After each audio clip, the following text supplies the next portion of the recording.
और आज हम दस्तक देंगे चीन के मुनीर प्लान पर। अब से थोड़ी देर पहले चीन के विदेश मंत्री वांग यी की प्रधानमंत्री नरेंद्र मोदी से मुलाकात हुई है। अमेरिका के साथ टैरिफ युद्ध के बीच इस मुलाकात के कई कूटनीतिक मतलब निकाले जा रहे हैं। माना जा रहा है कि ट्रंप के टैरिफ युद्ध का तोड़ है भारत, चीन और रूस का गठजोड़। लेकिन चीन की फितरत से दुनिया परिचित है। चीन ने वही किया जिसका अंदेशा हमें था। भारत के बाद चीन के विदेश मंत्री वांग पाकिस्तान के दौरे पर जा रहे हैं। अगर वांग के पाकिस्तान दौरे की टाइमिंग को हम डिकोड करें तो जवाब यही है कि चीन एक बार फिर से अपनी चालबाजी से बाज नहीं आया है। आखिर चीन का प्लान मुनीर क्या है? क्यों चीन से भारत को सावधान रहने की सलाह डिफेंस एक्सपर्ट से लेकर अंतर्राष्ट्रीय मामलों के जानकार तक दे रहे हैं? आइए हम आपको दिखाते हैं। Sanctions. You're going to see a lot more. So this is a taste of You're going to see a lot more. You're going to see so much secondary sanctions. Bharat अपने किसानों के, पशुपालकों के और मछुआरे भाई बहनों के हितों के साथ कभी भी समझौता नहीं करेगा। क्या चीन पर भरोसा कर सकता है भारत? चीन की पॉलिसीज जो है ऐसी हैं जिससे हिंदुस्तान को हर समय बर्बाद करने की कोशिश कर रहा है, इसलिए हमारा स्ट्रेटेजिक पार्टनर तो कभी बन ही नहीं सकता। क्या चीन की दोस्ती में खतरे ही खतरे हैं? चीन के पाक प्लान से कैसे निपटेगा भारत? और अभी लेटेस्ट जो इनकाउंटर हुआ है कश्मीर में, उसमें ग्रेनेड्स और कुछ सामान मिलिट्री इक्विपमेंट पाया गया है मेड इन चाइना। तो साफ तौर पर नजर आता है कि चाइना जो है बहुत बड़े पैमाने पे हिंदुस्तान को हर प्रकार से नुकसान पहुंचाने की कोशिश कर रहा है, मटेरियली, फिजिकली, इकोनॉमिकली। भारत दौरे के बीच चीन की नई चालबाजी। पहले मोदी से मिले, अब मुनीर से करेंगे बात। चीन और भारत के रिश्तों पर जमी बर्फ अभी पिघलती, रिश्तों में घुली कड़वाहट में मिठास आती, उससे पहले ही चीन ने अपनी नई चालबाजी का नमूना दिखा दिया। दरअसल चीन के विदेश मंत्री वांग यी की भारत यात्रा के बीच चीनी विदेश मंत्रालय ने ताइवान को लेकर अपना नैरेटिव गढ़ना शुरू कर दिया।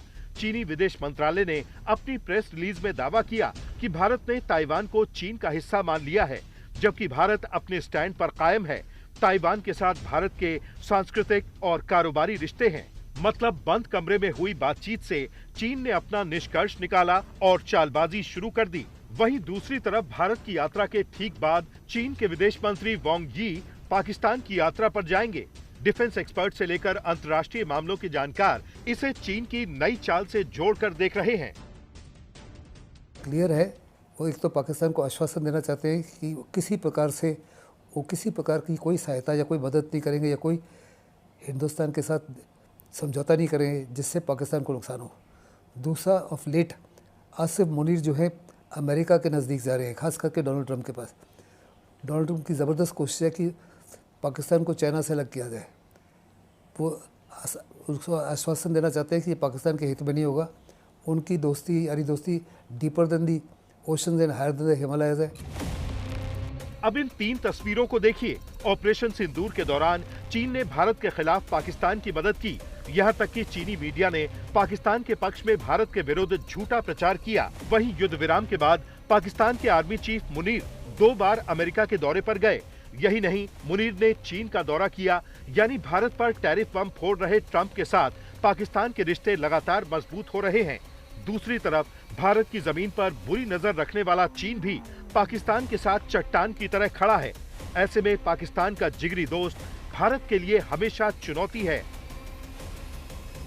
जैसे हमारे रिलेशंस चाइना के साथ रहे हैं और जिस तरह से चाइना बिहेव करता है, not only with India, world over, जहां वो सिर्फ अपने सेल्फिश इंटरेस्ट को सबसे ऊपर रखता है, तो मेरे विचार में हम चाइना के साथ स्ट्रेटेजिक पार्टनरशिप तो नहीं कर सकते कभी भी। चीन और पाकिस्तान के संबंध अभी भी बहुत घनिष्ठ है और जब तक ये 2 फ्रंट वॉर का खतरा एलिमिनेट नहीं होता, मुझे लगता है कि हमें अपनी जो चौकसी है वो ज़्यादा से ज़्यादा चीन के प्रति रखने की हमें ज़रूरत है। भारत और चीन के रिश्तों को देखें तो अविश्वास की खाई बहुत गहरी है, क्योंकि चीन से हर बार भारत को दोस्ती के बदले विश्वासघात मिला है। भारत दुनिया का पहला मुल्क था जिसने चीन को आधिकारिक रूप से मान्यता दी। भारत और चीन के बीच 1954 में पंचशील समझौता हुआ। दोनों मुल्कों के रिश्तों को लेकर हिंदी चीनी भाई भाई का नारा दिया गया, लेकिन 1962 में चीन ने भारत के खिलाफ युद्ध छेड़ा, भारत की जमीन पर कब्जा किया। 1962 के जख्म आज तक भारत नहीं भूला है। इसके बाद 2017 में डोकलाम विवाद, तो 2020 में गलवान, यानी चीन को लेकर भारत को बहुत सावधान रहने की जरूरत है। इंडिया को बहुत सावधान रहने की आवश्यकता है, क्योंकि 1959 में जब दलाई लामा ने तिब्बत छोड़ा था और वो इंडिया की तरफ प्रस्थान किए थे, तब से लेके 1962 से लेके और गलवान वैली तक हमारे जो संबंध रहे हैं, बार बार दोस्ती का हाथ बढ़ाने के बावजूद भी वो अच्छे नहीं रहे और हर बार चाइना ने वो कुछ ना कुछ पीठ के पीछे कुछ ऐसा इंसिडेंट किया जो हमारे लिए अच्छा नहीं था। तो लेकिन आज की डेट में जो भी चल रहा है उसमें ये देखा जा सकता है कि दुश्मन का दुश्मन दोस्ती होता है। तो अगर हम और चाइना दोनों ही प्रॉब्लम में है इस टैरिफ वॉर के चक्कर में, शायद यही एक रीजन है जिसकी वजह से ये संबंध थोड़े घनिष्ठ होते जा रहे हैं। तभी तो चीन को विश्वास की अग्नि परीक्षा से अभी गुजरना है, क्योंकि चीन अपनी चालबाजी से बाज नहीं आता। Having seen a difficult period in our relationship, Excellency, our two nations now seek to move ahead. This requires a candid and constructive approach from both sides. In that endeavor, we must be guided by the three mutuals: mutual respect, mutual sensitivity, and mutual interest.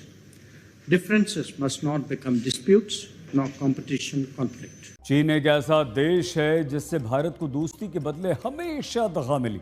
एक बार नहीं, कई बार चीन भारत की पीठ में छुरा घोंप चुका है, चाहे चीन के साथ भारत का सीमा विवाद हो या फिर हमारे देश भारत के सबसे बड़े दुश्मन मतलब पाकिस्तान के साथ चीन के रिश्ते। चीन की जुबान पर दोस्ती का राग है, लेकिन दिमाग में खोट है। आखिर चीन के साथ भारत की दुश्मनी से ज्यादा घातक दोस्ती क्यों है, समझिए। चीन को लेकर भारत का स्टैंड एकदम स्पष्ट है। जब तक बॉर्डर पर शांति नहीं होगी, तब तक रिश्तों में गर्मजोशी नहीं आएगी। लेकिन बॉर्डर विवाद को सुलझाने में चीन का रुख मायूस करने वाला है। बीते 20 सालों से भारत और चीन के बीच सीमा विवाद का मसला अटका और लटका हुआ है। 2000 में तय हुआ था कि 3 चरणों में सीमा विवाद का समाधान टेबल पर बातचीत से निकलेगा। पहला चरण था गाइडिंग प्रिंसिपल और पॉलिटिकल पैरामीटर। दूसरा चरण सीमा विवाद निपटाने के लिए फ्रेमवर्क तैयार करना और तीसरा चरण था फेयर, रीजनेबल और दोनों पक्षों को स्वीकार्य सीमा का समाधान। लेकिन 2005 से दूसरे चरण पर मामला अटका हुआ है। अभी भी हमारी जो बॉर्डर स्टेबिलिटी है पूरी तरह से बहाल नहीं हुई है। भारत का जो इंफ्रास्ट्रक्चर डेवलपमेंट है, बॉर्डर इंफ्रास्ट्रक्चर, खास करके चीन का जो बॉर्डर लगता है, वो अभी पूरा नहीं हुआ। तो मुझे लगता है जब तक वो क्षमता पूरी नहीं होती, हमारा इंफ्रास्ट्रक्चर पूरी नहीं होती, ज़्यादा ज़रूरत है कि हम चीन के प्रति सावधानी बरतें।